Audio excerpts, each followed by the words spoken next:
नमस्ते बच्चों।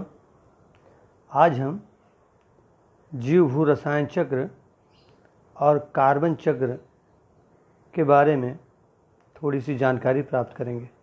तो आइए, चक्र इसको समझाने के लिए बहुत कुछ भी है और किताब में से देखें तो बहुत ही कम पड़ जाएगा।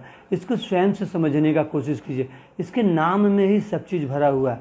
जैव मतलब जीव, जीव मतलब अपने आप को समझ लो। भू मतलब मिट्टी, जीव मतलब सजीव, वो मनुष्य भी हो सकता है, वनस्पति भी हो सकता है, कीड़े मकोड़े भी हो सकते हैं। भू मतलब मिट्टी। अब ये दोनों का क्या संबंध है?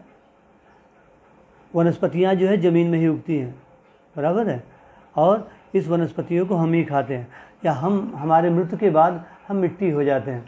जैव भू रसायन, रसायन का मतलब होता है भोजन। भोजन कहाँ उगता है?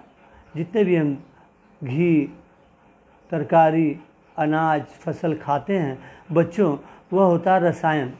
रसायन भू में उगता है।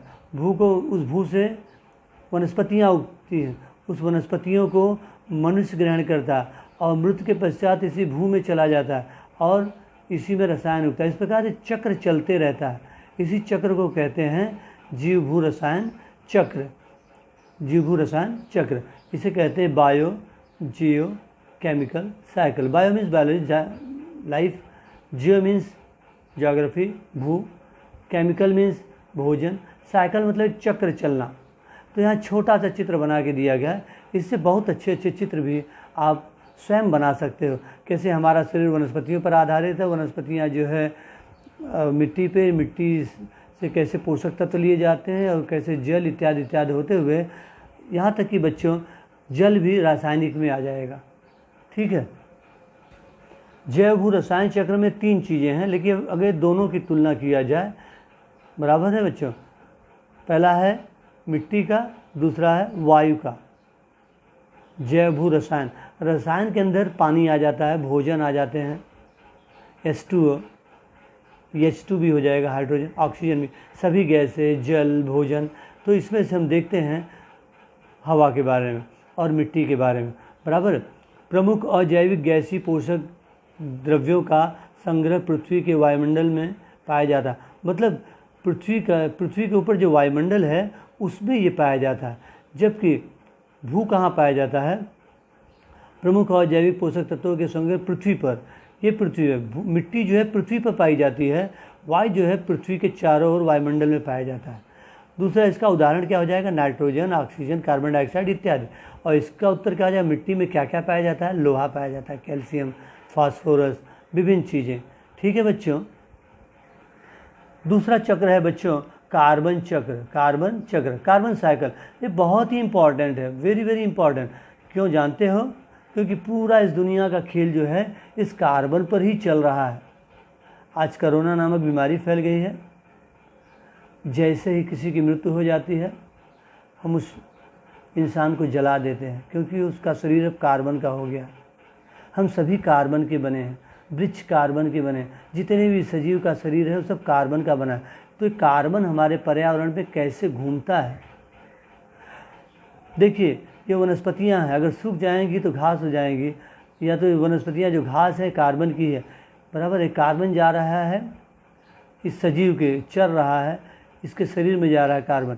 अगर ये मल मूत्र कर देती है तो कार्बन इस ठोस अवस्था में आ जा रहा है। अगर यहाँ से सांस लेके छोड़ दे रही है तो कार्बन डाइऑक्साइड के रूप में हवा में ऊपर कार्बन डाइऑक्साइड चली जा रही है। दूसरी तरफ पे देखिए, ये कल कारखाने, इसमें से जो भी गैसें निकलती कार्बन डाइऑक्साइड निकल रही हैं, प्रोडक्शन हो रहा है। उसके बाद गाड़ी मोटर बनते हैं, गाड़ी मोटर जितने भी धुआं छोड़ते हैं कार्बन मोनोऑक्साइड छोड़ते हैं।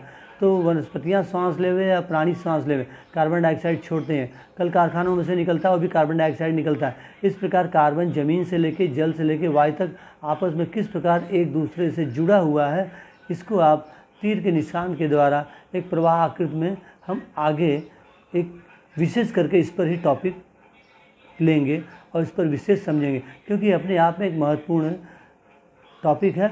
और 10वीं में तो इसके ऊपर कम से कम 8 नंबर के प्रश्न पूछे जाते हैं। तो इसी चक्र के ऊपर एक प्रश्न देखिए बच्चों, ये क्या है?